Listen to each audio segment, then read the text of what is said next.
त्या भोंग्यांची परवानगी घेतली पाहिजे।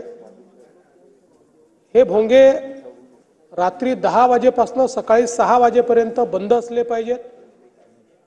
सकाळी 6 ते रात्री 10 या कालावधीत दिवसा 55 डेसिबल आणि रात्री 45 डेसिबल आवाजाची मर्यादा असली पाहिजे, त्यापेक्षा अधिक मर्यादा त्याची असू नये।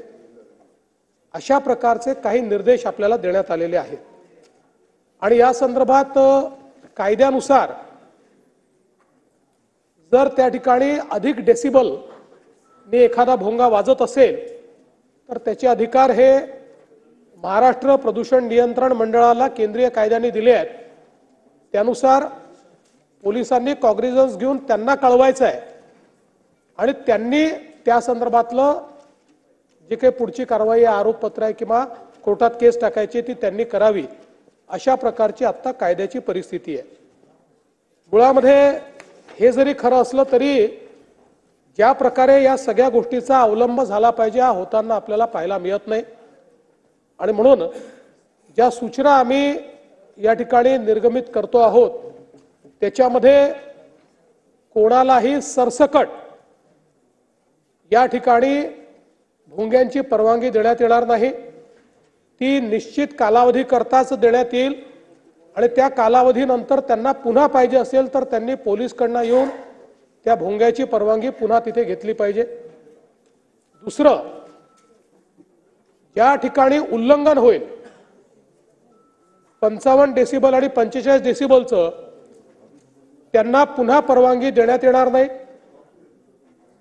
त्यांच्या जे काही भोंगे असतील त्याची जप्ती केली जाईल आणि या संदर्भात ताईंनी जी मागणी केलेली आहे त्या मागणीनुसार याचं तंतोतंत पालन होतं आहे की नाही याची जबाबदारी संबंधित पीआयची असेल। पीआयने प्रत्येक प्रार्थना स्थळात जाऊन हे चेक केलं पाहिजे की भोंग्याची परवानगी घेतली आहे की नाही। आणि सगळ्यांना आपण मीटर दिलेला आहे, ज्या मीटरवर डेसिबल मोजता येतं ते प्रत्येक पोलीस स्टेशनला अवेलेबल आहे।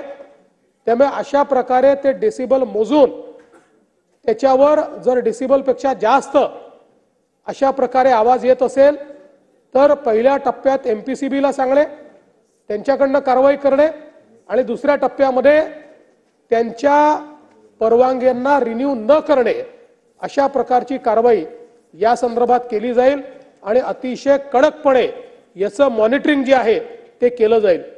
एक अजून गोष्ट याच्यामध्ये आहे की आत्ता एक प्रकारे या कायद्यामध्ये पोलीस हे टूथलेस आहे, कारण ही सगळी कारवाई केंद्रीय कायद्यानुसार एमपीसीबीला करायची आहे।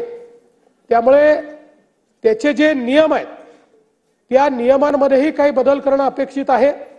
ते बदल झाले तर अधिक प्रभावीपणे आपल्याला याची कारवाई करता येईल आणि म्हणून त्या संदर्भात केंद्र सरकारलाही विनंती करण्यात येईल की केंद्र सरकारने देखील त्या नियमांमध्ये काही बदल जे आम्ही सुचवतो ते आम्हाला करून द्यावे, जेणेकरून त्या बदलांच्या अनुरूप आपल्याला पुढे अशा पद्धतीच्या प्रकरणांमध्ये अतिशय कडक कारवाई करता येईल।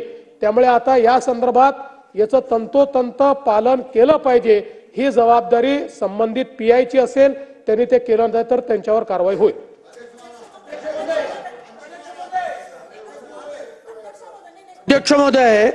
अध्यक्ष महोदय, सर्वप्रथम मी माननीय मुख्यमंत्र्यांचं अत्यंत त्यांनी सकारात्मक उत्तर दिल्याबद्दल महाराष्ट्राच्या जनतेच्या वतीने मनापासून मी अभिनंदन करतो। या उत्तरामध्ये त्या ठिकाणी असं म्हटलंय की महाराष्ट्र प्रदूषण नियंत्रण मंडळाकडे या संदर्भातले अधिकार आहेत।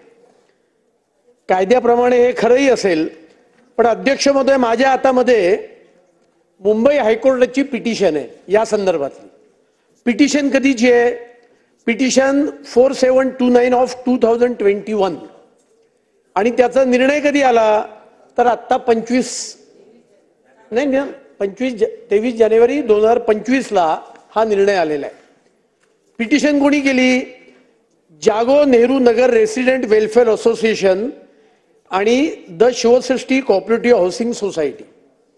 पिटिशन कशा करताय? या भागामध्ये अनेक मशिदींवर रात्रंदिवस त्या ठिकाणी भोंगे वाजतात. अजानच्या नावाखाली मोठमोठ्या याने लाऊडस्पीकर लावले जातात आणि या ठिकाणी हायकोर्टाने ही पिटिशन 25 साली 23 जानेवारीला डिस्पोज ऑफ केली.